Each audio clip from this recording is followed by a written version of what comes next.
The air in the lawyer's office was heavy that morning. The curtains were drawn halfway, letting in thin lines of sunlight that stretched across the polished wooden table. The room smelled faintly of leather and old books, and the tick-tock of a wall clock filled the silence between nervous whispers. One by one, family members of the late Mr. Harrington arrived, dressed in their best clothes. Some wore black, pretending grief. Others wore expensive suits and jewelry, making it clear what they really cared about. Among them sat Clara. She was quiet, her hands folded neatly in her lap.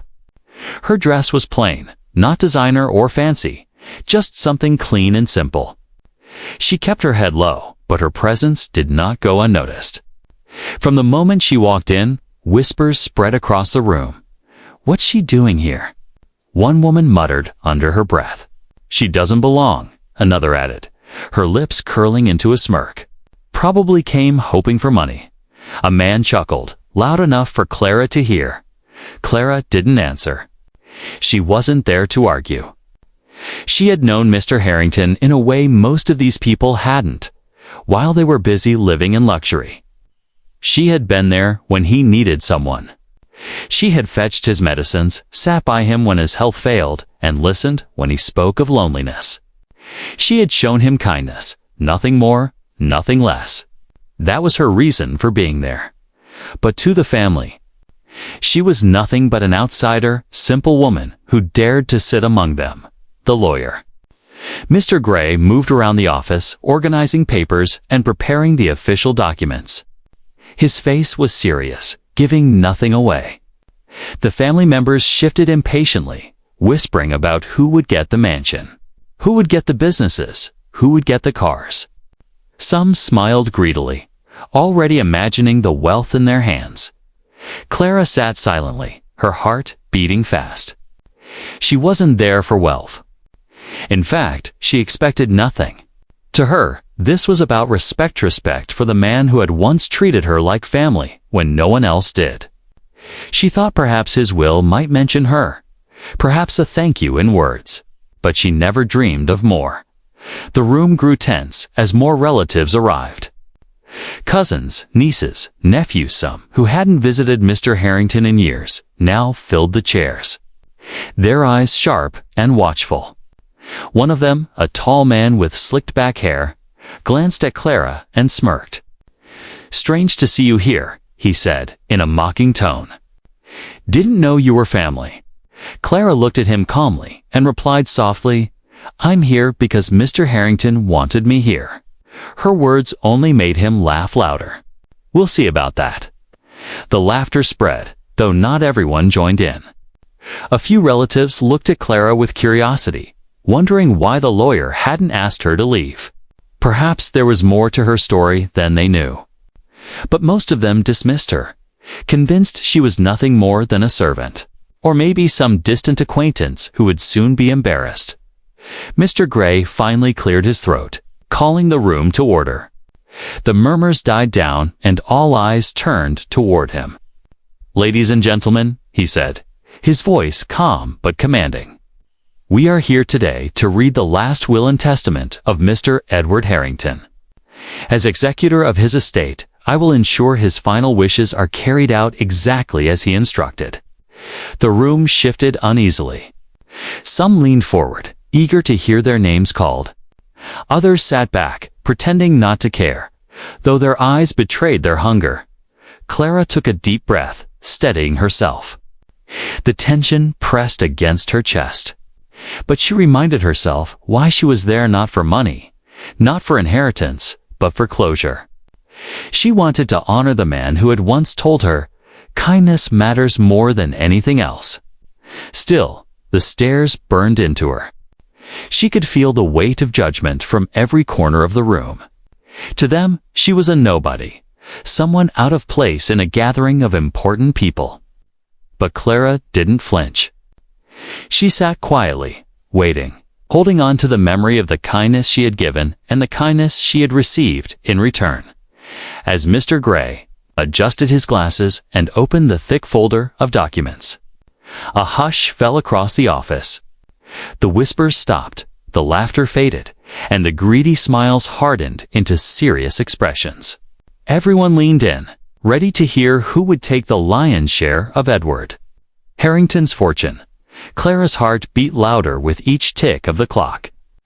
She had no idea what was written in those papers. She had no clue that this gathering, filled with greed, arrogance, and insults, would soon turn into the most shocking moment of her life. What no one in that room expected was that the simple woman they mocked would soon hold everything they were fighting for. Asterisk. The air inside the lawyer's office grew heavier as everyone settled into their seats. Clara sat quietly in the corner, her plain dress making her look out of place among the polished suits and sparkling jewelry of the others. She wasn't dressed to impress. She had never been that kind of woman. Her clothes were neat, her shoes worn but clean, and her hands rested nervously on her lap. She knew she didn't shine like the rest of them, but she wasn't there for a show. The others, however, noticed her immediately. Their eyes scanned her from head to toe, and smirks spread across their faces. To them, Clara looked like a shadow among the wealthy. Someone who didn't belong in such a grand setting. A woman with a pearl necklace leaned toward her sister and whispered loudly enough for Clara to hear. "Can you believe she showed up? Dressed like that?" The sister chuckled, covering her mouth with a gloved hand. "She must think she's going to get something. Poor thing." A young man sitting near the front turned around, smirking. "Hey Clara, you sure you're in the right room? This isn't the charity office." The group around him burst into laughter. Clara's cheeks flushed, but she didn't respond. She had grown used to comments like that throughout her life, people mocking her simplicity, people assuming that quiet meant weak. She simply lowered her gaze and held her silence. But the insults didn't stop. An older aunt adjusted her hat and shook her head. Edward was far too kind. He probably invited her once to help in the kitchen, and now she thinks she's family. Family. Another cousin scoffed. "She's nobody. Look at her. What's she doing here, sitting among us like she belongs?" The sneers traveled across the room, each one sharper than the last. They spoke as though Clara wasn't even human, as though her presence alone was an insult to them. Every cruel word cut deeper than the last, but Clara sat still, her dignity intact. Inside, her heart ached.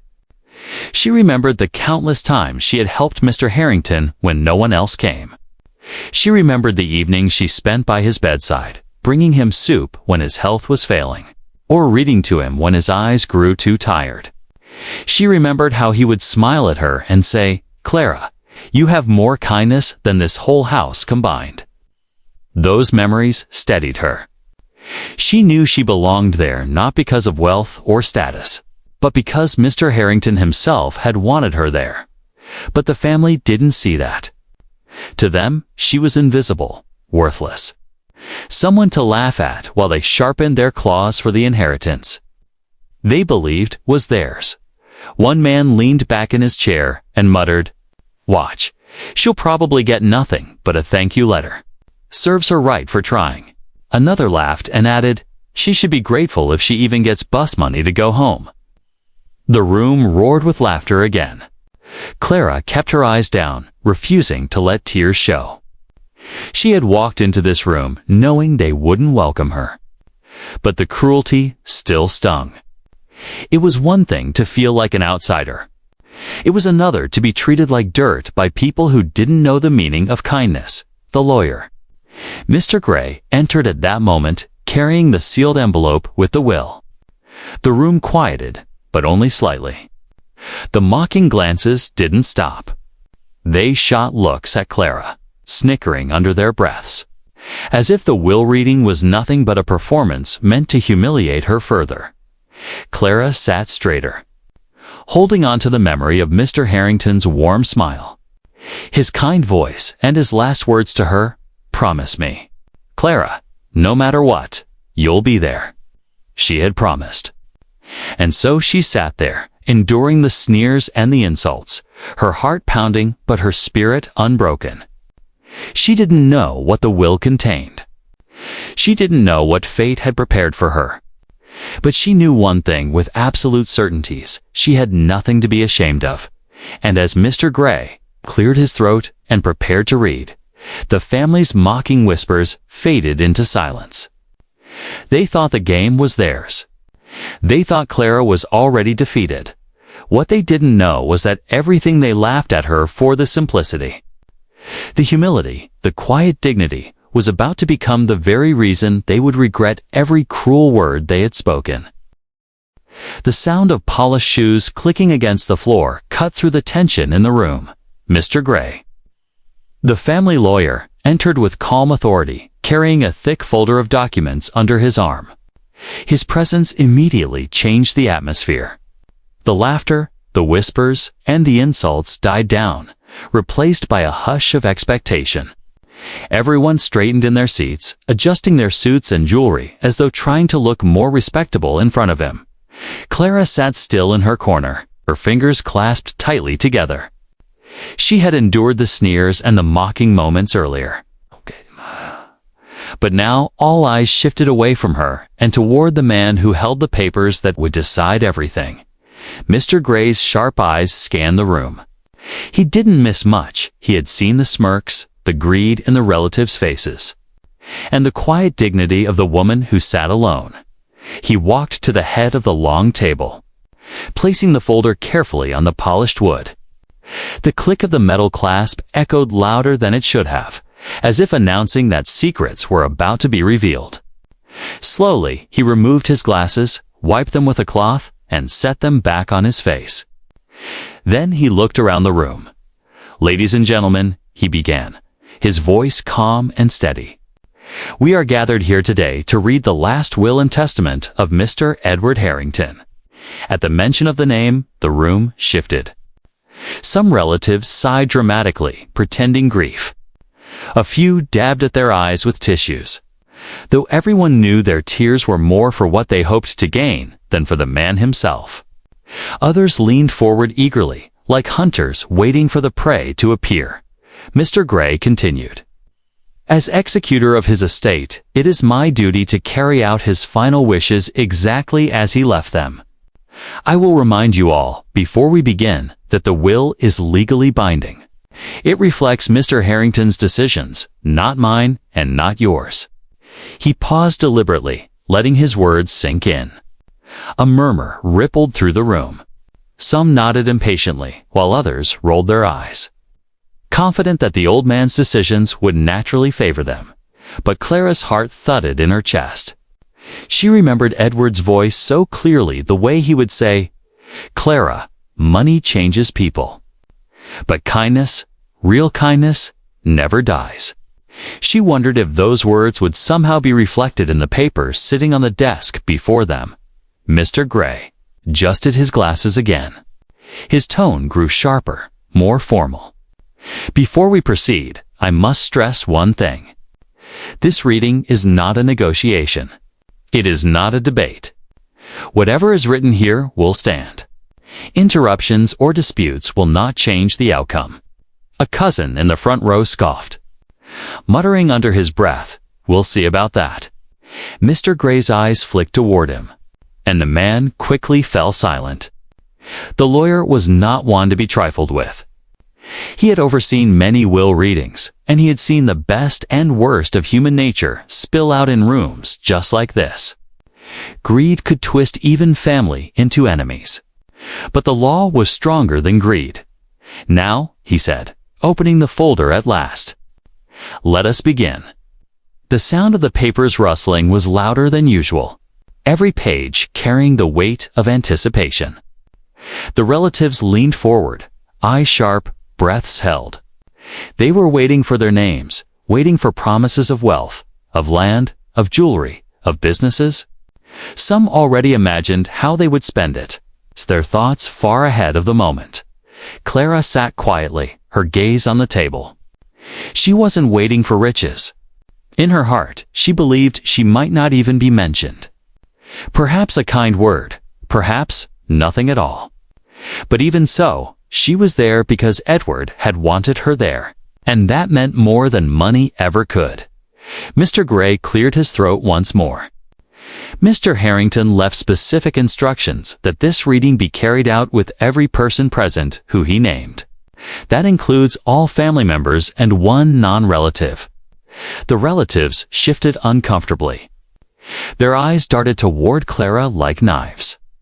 A wave of murmurs swept through the room. Non-relative. Someone hissed. Why would he do that? Another whispered. This is ridiculous. A woman muttered angrily. Mr. Gray ignored their whispers and continued, his eyes sharp. Mr. Harrington was very clear about who he wanted here. That is why this gathering cannot begin without Miss Clara. Clara's breath caught in her throat. Her name spoken aloud silenced the room again. The relatives' faces turned from smug confidence to visible irritation. Some frowned, others scowled, and one even shook his head in disbelief. Mr. Gray's eyes met Clara's for a brief moment, and there was something almost reassuring in his look. Then he turned back to the papers. "Let us proceed," he said firmly. The room fell silent, but the silence was heavy, almost unbearable. Every word now mattered. Every sentence carried the power to break expectations. And while the family waited with greedy anticipation, Clara sat quietly, unaware that her life was about to change forever. Mr. Gray opened the folder fully and pulled out the thick, neatly typed document. His voice was steady, professional, every word carrying weight. The room grew tense, every relative sitting a little straighter. Their eyes locked on the lawyer as though he held a treasure map. "We begin," he said, "with the distribution of personal items and smaller possessions." A murmur rippled through the room. Some smiled, confident their names would be called. Others crossed their arms, already impatient, thinking only about the bigger piece as the mansion, the businesses, the fortune. Mr. Gray read the first line, "To my niece, Abigail Harrington. I leave my collection of antique jewelry." Abigail gasped dramatically, pressing a hand to her chest. "Oh, Uncle Edward," she whispered, though her eyes sparkled with greed rather than tears. A cousin patted her back as she grinned, already picturing herself showing off the sparkling diamonds at parties. The lawyer continued, "To my nephew, Charles Harrington, I leave my classic car collection." Charles sat up proudly, grinning from ear to ear. "Knew it," he said under his breath, though loud enough for others to hear. "Uncle always said I had good taste in cars." The group around him chuckled, slapping him on the shoulder. Clara watched quietly from her corner. Each name called was followed by excitement, cheers, and smug glances. She kept her eyes on the table, her heart steady. She didn't expect her name to be called. Not yet. Maybe not at all. Mr. Gray pressed on, reading line after line. The vacation house in the countryside went to another nephew. The art collection was given to a cousin. The rare wine cellar to another. Each item drew gasps, smiles, and sighs of relief. But with every name announced, Clara noticed something. The relatives looked not at the lawyer, but at each other, their smiles more like victory smirks. Each gift wasn't seen as a memory of Edward, it was a trophy. Proof that they had won something over the others. When half the items had been read, a murmur began to grow. Clara's name hadn't been mentioned once. Relatives started whispering, their voices sharp, cruel, and pointed. "Told you she wouldn't get anything. She should have stayed home. Look at her, sitting there like she matters. Poor thing doesn't realize this isn't her world."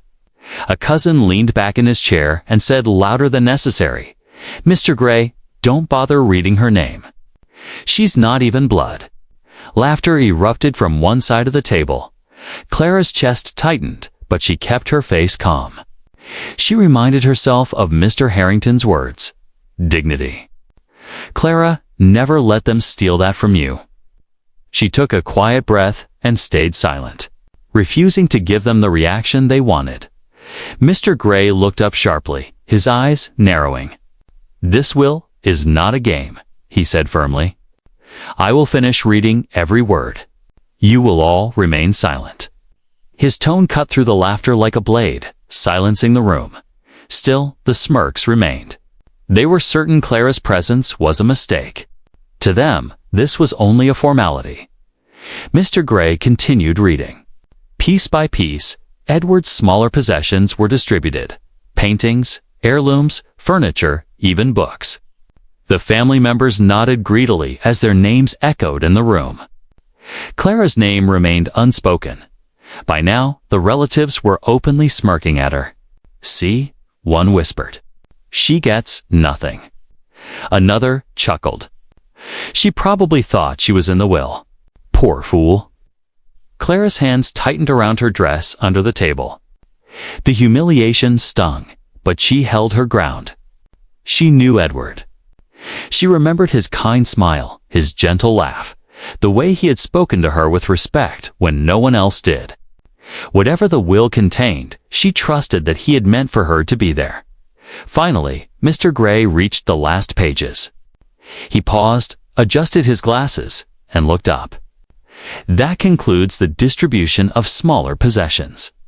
A wave of relief spread across the room. Smiles grew wider, shoulders relaxed. They thought it was over. They thought Clara's humiliation was complete. One relative whispered loudly, "Well, there it is. Nothing for her." Waste of a seat. Laughter bubbled again, cruel and sharp. But Mr. Gray raised his hand, silencing them once more. His eyes flickered toward Clara, just for a moment, before returning to the page. His tone grew sharper, his voice deliberate. And now, he said slowly, "We come to the matter of the estate itself, the remainder of Mr. Harrington's wealth. His businesses, his properties, and his fortune." The room fell absolutely silent. No one breathed. This was what they had been waiting for, the real prize. Every eye locked on Mr. Gray, hungry, expectant, desperate. Clara sat still, her heart thudding in her chest. She had no idea what was coming. She didn't know that the moment Mr. Gray spoke the next words, the entire room would be turned upside down, and the cruel laughter would choke in their throats. Asterisk. The air in the room grew heavy as Mr. Gray flipped to the final page of the will. Every rustle of paper echoed like thunder in the silence. The relatives leaned forward, their eyes wide and eager. This was the moment they had been waiting for, the true fortune, the heart of Edward Harrington's estate. Some were already smiling, convinced they knew what was coming. "The mansion will go to me," whispered one cousin, smoothing down his suit. "And the businesses, of course," another muttered, almost tasting victory. No one bothered to hide their greed now. Clara sat quietly in her chair, her hands folded tightly together. Her heart raced. She had endured insult after insult, endured the mocking laughter and whispers. She had expected nothing for herself, but she still felt her chest tighten as the lawyer prepared to speak. Mr. Gray adjusted his glasses and looked around the room. His sharp eyes scanned each face, the greedy smiles, the impatient frowns, the mocking smirks directed at Clara. Then he lowered his gaze to the paper and read in a clear, deliberate voice, "To Clara." The room froze. Gasps rippled across the table. Heads snapped toward her as if they hadn't heard correctly. Clara's eyes widened, her breath catching in her throat. "To Clara, who showed me kindness when no one else did," Mr. Gray continued, his tone unwavering. "I leave the remainder of my estatal assets, all businesses, all properties, and all accounts.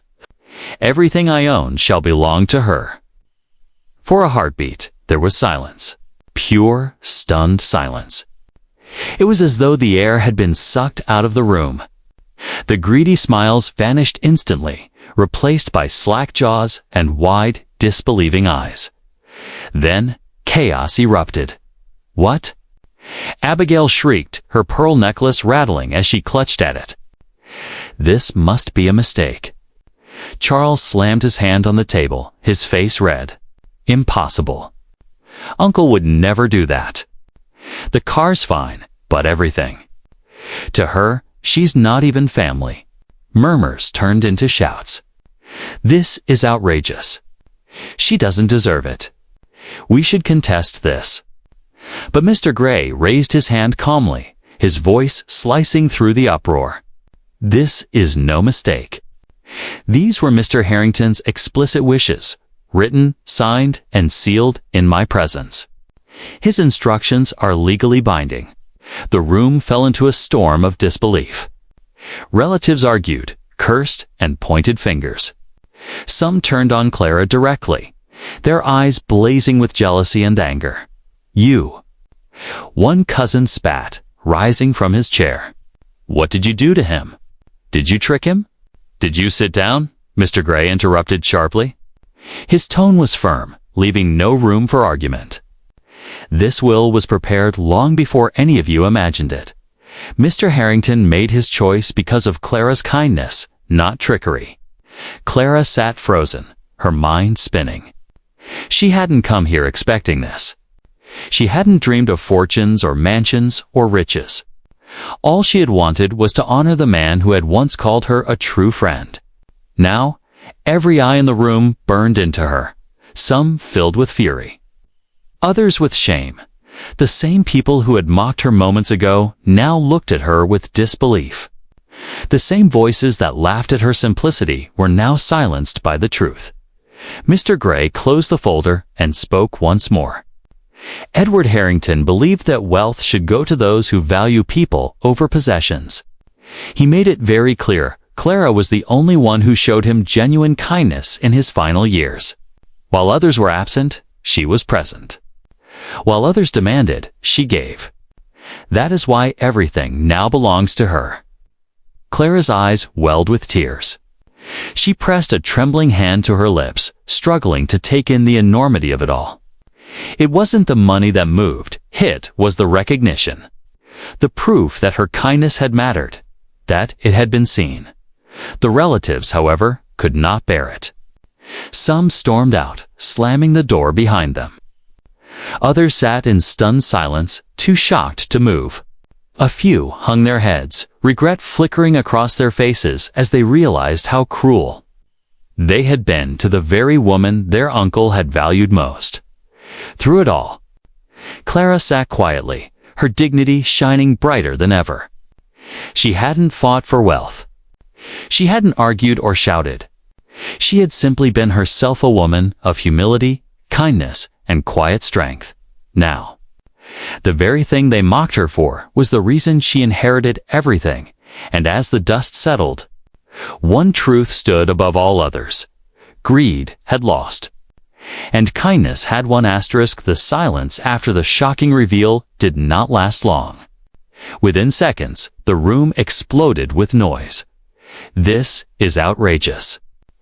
Abigail screamed, her pearls rattling as she clutched at her chest. Her carefully painted face twisted in anger.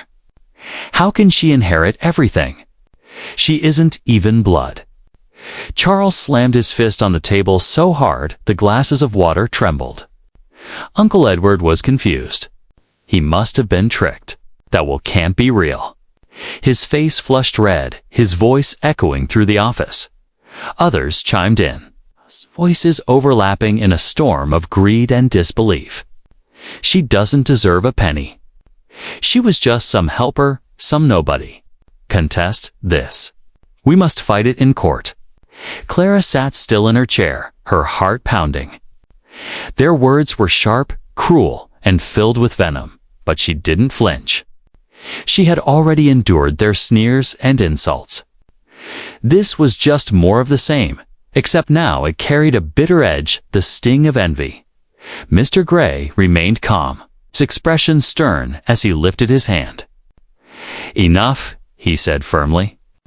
The voices began to fade, though mutters and glares filled the air. The will is legal, signed, and witnessed. There is no question of trickery. These were Mr. Harrington's wishes. You may be angry, but the law stands. But the family would not stop. One cousin leaned forward, pointing a shaking finger at Clara. "She's a fraud. She probably manipulated him. Sat by his side to make him change the will.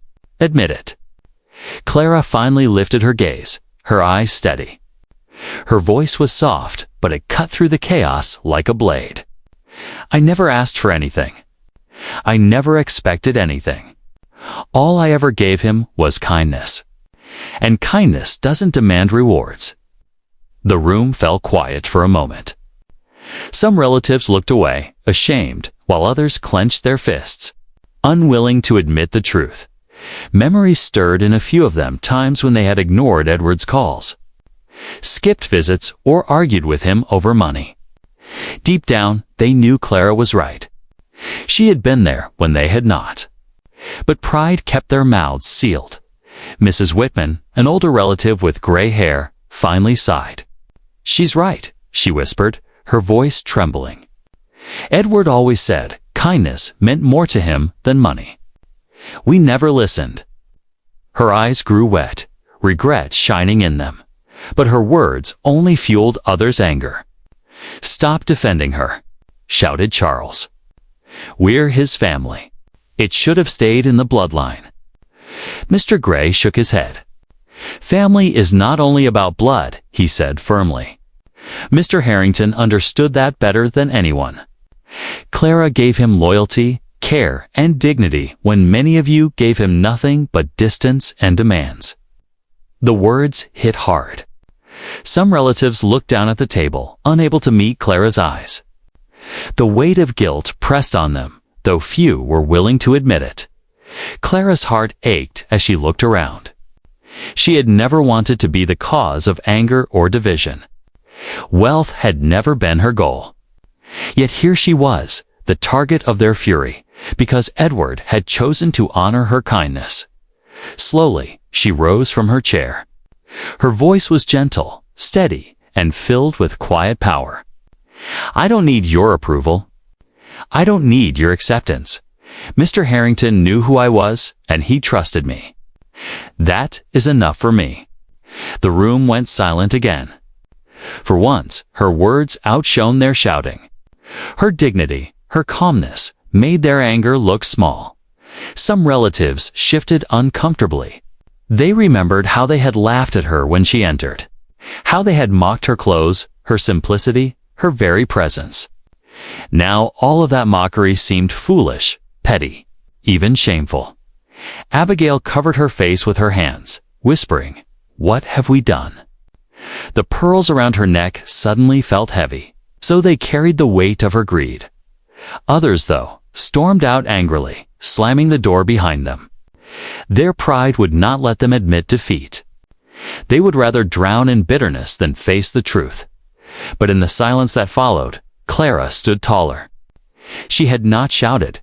She had not argued. She had not begged. She had simply stood in her truth. The lawyer closed the folder with a sharp snap. "This matter is settled. Mr. Harrington's wishes will be honored. Clara is the rightful heir." The words hung in the air like a final verdict, sealing everything. For the greedy relatives, it was a bitter pill, their anger twisting into regret. For Clara, it was overwhelming, a flood of emotions she couldn't yet put into words.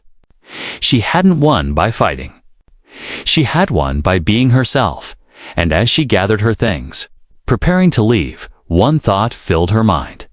Kindness had been her only gift to Edward. And now, that same kindness had come back to her in a way no one could have predicted. The lawyer's office grew quiet after the storm of anger. The relatives who had shouted the loudest had already stormed out, slamming doors and leaving behind the echo of their greed. Only a handful remained, sitting stiffly in their chairs, their faces pale with shock or heavy with guilt. The polished table, once surrounded by smug smiles, now felt cold and empty. Clara stood near her chair, still processing everything. Her heart was racing, but her face remained calm. She had never dreamed of wealth. Never imagined sitting in a room where her name would be tied to mansions, businesses, and accounts. None of it had been her goal. All she had wanted was to be present for a man who had been lonely in his final days. A man who had treated her with kindness when so many others had only cared about what he could give them. Now, the reality sank in. She was the heir to everything. Abigail, her pearl necklace trembling in her fingers, finally broke the silence. Her voice was low, broken. We mocked you. We treated you like nothing. Her eyes filled with tears. But Uncle saw what we didn't. He saw your heart. Clara looked at her gently, but she didn't reply.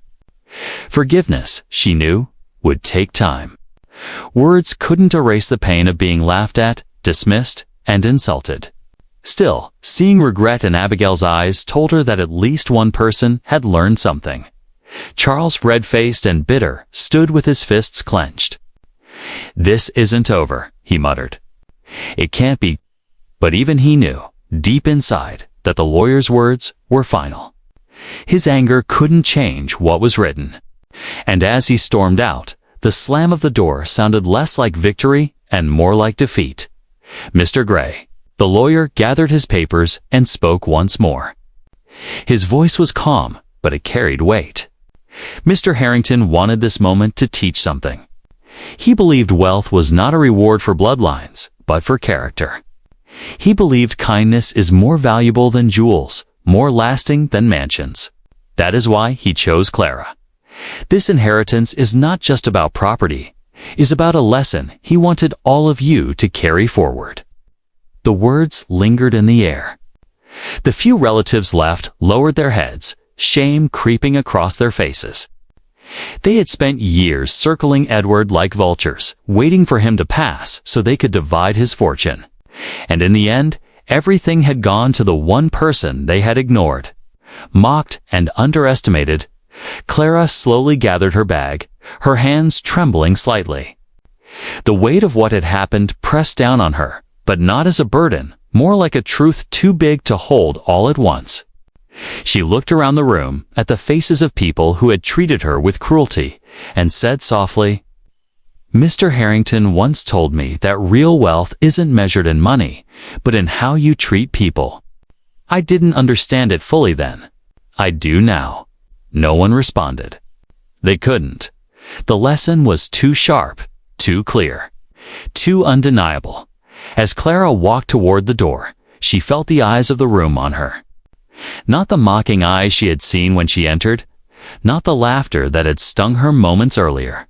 Now, their eyes were filled with something else: shame, regret, even a little respect. Outside, the sunlight was brighter than it had been when she arrived. She stepped onto the street, breathing deeply, the fresh air filling her lungs like freedom. The noise of the city hummed around her, but inside she felt a deep calm. She had not fought for this.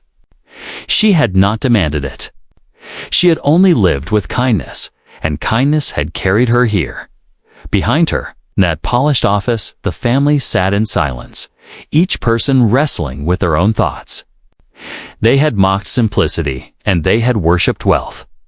But in the end, it was simplicity and kindness that triumphed, leaving them with nothing but the weight of their own greed.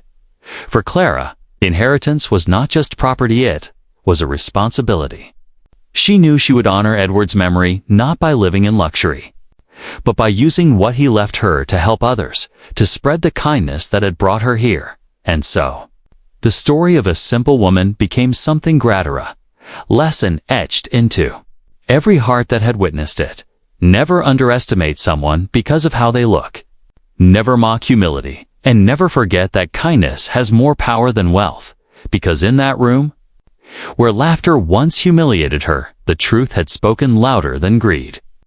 And the people who had insulted her were left with nothing but regret, while Clara walked away carrying not just an inheritance, but dignity, respect, and a legacy of kindness that money could never buy.